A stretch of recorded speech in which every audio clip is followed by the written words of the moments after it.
Did the American Gospel documentary call me out for endorsing Bethel's grave-soaking timeline, which is a ridiculous practice that was happening at Bethel's School of Ministry, which I am not a fan of. I've been critical of. I don't know if any charismatics online that have been more critical of Bethel than me. But apparently, they're highlighting this Bethel grave-soaking timeline, and I am in this documentary, and they address me co-signing Dr. Michael Brown, who co-signs this, or something. Let's look at it. And this practice goes beyond Bethel's leadership and into their apostolic partners, the Revival Alliance.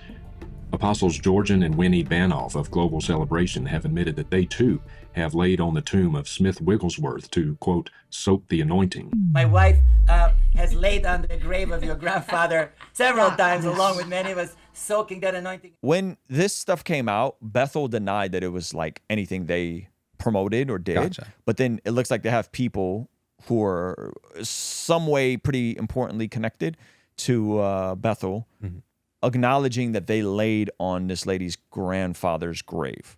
Okay. Yikes. Utter Darkness. don't do it. Don't promote it. Don't think it should be done. Think it's really goofy. Think it's unnecessary. I think I've been fairly consistent. Closer to the New Age than it is. It's very weird. Circles have done this several times, so you can't simply blame this on the quote-unquote weird Bethel students. I think they caught a lot of backlash for grave soaking, and I don't think that was justified because it was kids doing weird stuff that went to their college. The source of this goes all the way up to So he's basically saying that me saying that is an endorsement. What is the point of that? Georgian admits that many in his circles have done this I got you. several times, so you can't simply blame this on the quote-unquote weird Bethel students. I think they caught a lot of backlash for grave soaking, and I don't think that was justified because it was kids doing weird stuff that went to their college. The source of this goes all the way up to the top, to Bill Johnson himself. It's his own writings, his extra-biblical revelations. That's gross. Well, you've heard about the controversial practice of grave soaking. Let this play. What about Bible rubbing? On Dr. Michael Brown's radio program, which is also posted on his YouTube channel, he devoted a whole episode to grave soaking and Bible rubbing, where he tried yet again to whitewash Bethel's practice of grave soaking by comparing it to a photo of Dr. Steve Lawson. I want to point out something. A friend sent me this Dr. Michael Brown It's trolling. It's trolling. This is amazing. post on Instagram. It is from Pastor Steve Lawson. In this photo of Dr. Steve Lawson, he's wearing the robe of Dr. Martin Lloyd Jones, and the caption says, "Before I preached today in Martin Lloyd Jones' pulpit at Westminster Chapel, I was able to put on his Genevan preaching robe and open his pulpit Bible to Romans. Truly an honor." Hoping something would rub off on me. The heresy of He's Bible trolling, rubbing. right? He's totally trolling. And cloak wearing. Now Michael Brown decides to use some tongue-in-cheek humor to mock those of us who have legitimate concerns about Bethel's practice of grave soaking by responding to us. So here's the punchline. I think grave soaking's trash. I think you should do it. I think Bethel has a bizarre culture that I've repeatedly railed against. When I say it was their weirdo students that were doing the grave soaking, I'm giving them the benefit of the doubt that their answer, which they did a podcast addressing the grave soaking, was the true answer. I think that the frustrating part and the unreasonable part is that they really think that people have the time and the wherewithal to track down every single obscure episode of every Bethel-affiliated apostle and whatever they said about grave soaking. Yeah. So if someone's operating and saying, which again, what was the context of that video that they played? Like that was me ripping apart somebody co-signing Bethel. Yeah. And they find one segment where I go, hey, according to Bethel, from my understanding what came out, it was some weirdo students. And then that's somehow spliced in to make me sound like a Bethel sympathizer. This is what I mean by the disingenuous nature from how the Justin Peters and them are reacting. What is the macro? Matter of fact, open up your YouTube tab real quick. Open up YouTube tab and just search Ruslan Bethel. What is the overall things that I've said about Bethel? Have they been good or bad? Have they been positive or negative? American Gospel calls out Bethel. Dr. Michael Brown responds. Mike Winger exposes Bethel Church for this. The truth about Jackie Hill Perry's affiliation with Bethel. Charismatic speaking in tongues. Concerns for Bethel baptism. This is me. Pastor defends Bill Johnson. And attacks Christian YouTubers. This is me. The truth about demonic New Age book prompted by Bill Johnson and Bethel. How New Age infiltrate. How New Age infiltrated mega church culture. The framing of this is to make me a Bethel sympathizer. Now, if Dr. Michael Brown has a soft spot for Bethel, or he thinks that some of this stuff is not as bad as they're making it out to be, take that up with Dr. Michael Brown. Don't conflate me with that. I don't like Bethel. I don't think they're net positive. I don't think they're helpful. I've repeatedly said this before. So I think it just comes off disingenuous to clip something from a broader conversation and make it seem as if is that how it's supposed to make it seem? Somebody said to play some more of it. I'll play some more of it. Is that how that was supposed to appear, that I'm endorsing Bethel? Thank you, Big Chief. I've always been pretty critical of Bethel from the Gandalf moment. One of my first videos that went viral on video was me roasting Bethel for the Gandalf. Let me see if I can still find that. Yeah, like my first video that went viral on YouTube, Bethel Church uses wizard staff and quotes Gandalf to cast out demon of racism.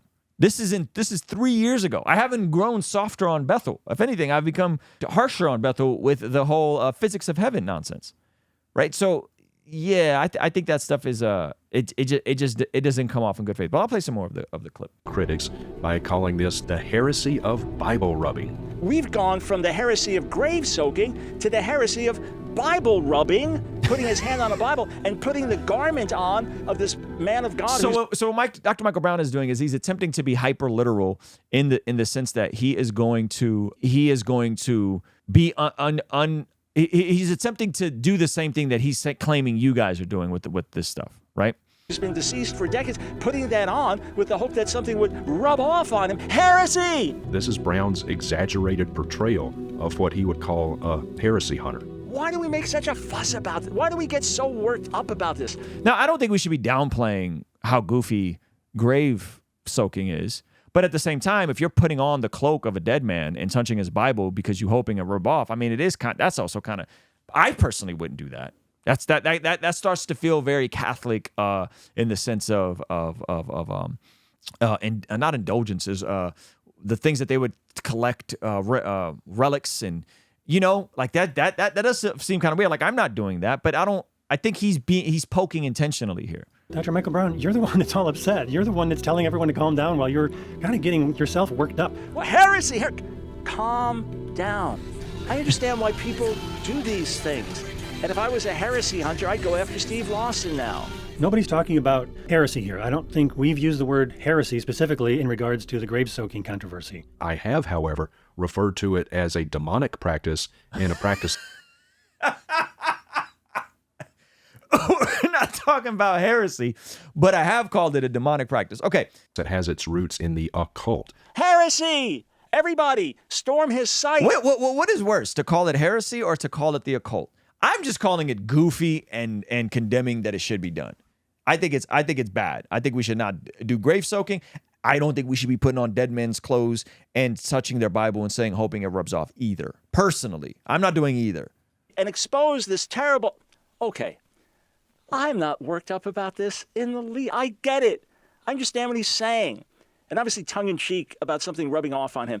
Now, Michael Brown acknowledges that Steve was just joking about this, and I can confirm that such is the case because I talked with Dr. Steve Lawson on the phone, and he was actually kind of flabbergasted that anybody would take it as anything other than a joke. Steve Lawson's theology is such that it leaves absolutely no room that he even tangentially thought that he was getting some kind of an anointing simply by putting on that robe and putting his hand on the Bible. Michael also brings up the fact that he discussed this episode of grave soaking with Brandon Kimber, the director of the American Gospel series. I was interacting with someone producing some films, and they're going to do this 30-minute episode on grave soaking, or this 1-hour episode, whatever it was, on grave soaking. I thought, why?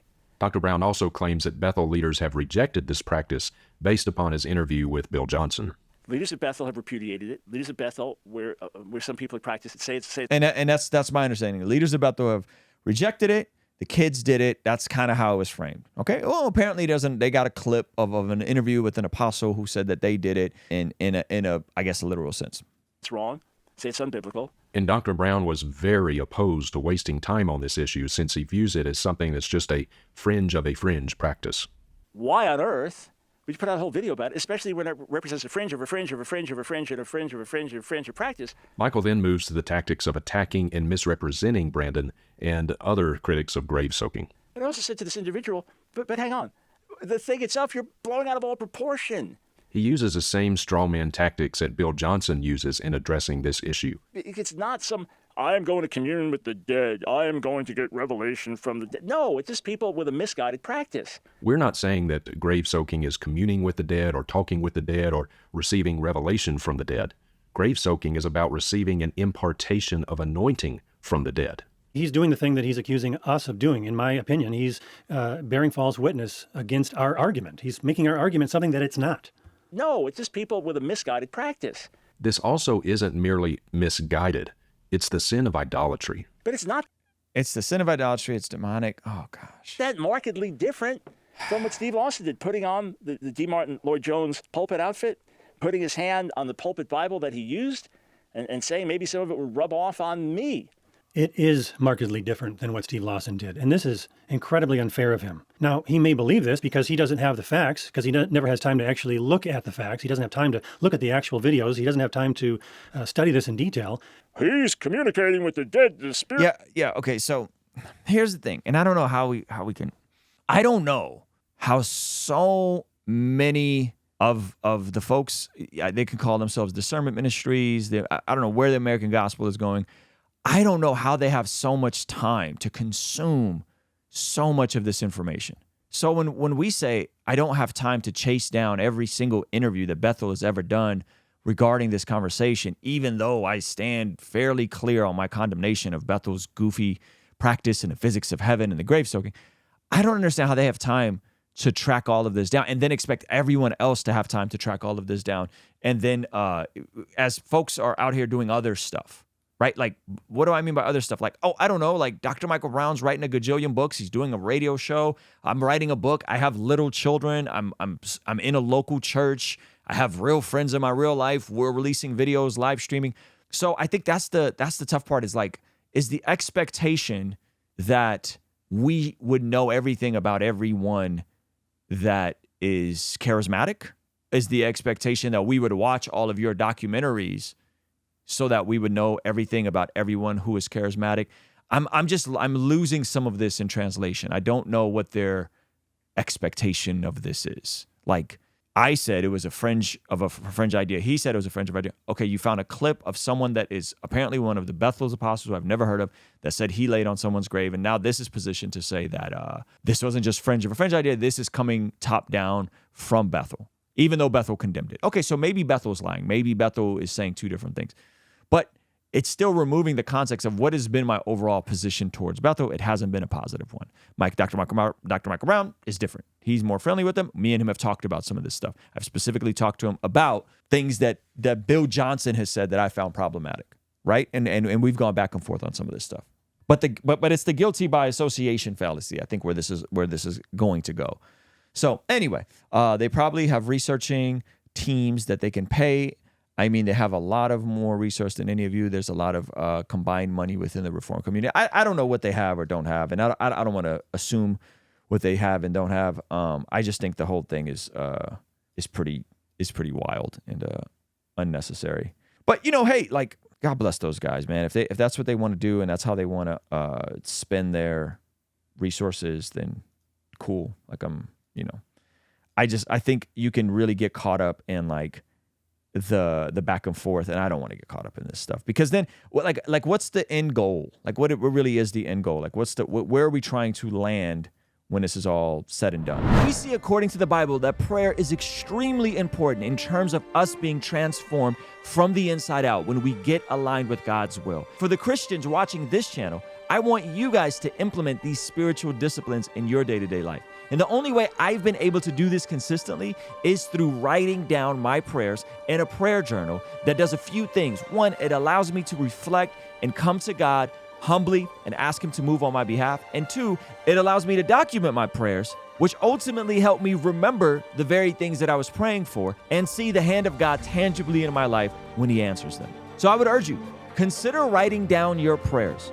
It could be in a blank notebook. It could even be on your phone. Or you could check out the one I personally designed and used from my own quiet time and spiritual discipline that I think will be a huge blessing. It's the exact structure and system that I've used for years to pray and be more consistent in my spiritual disciplines. You can pick yours up today by clicking the link in the pinned comment below. All right, I'll see you over there. Peace.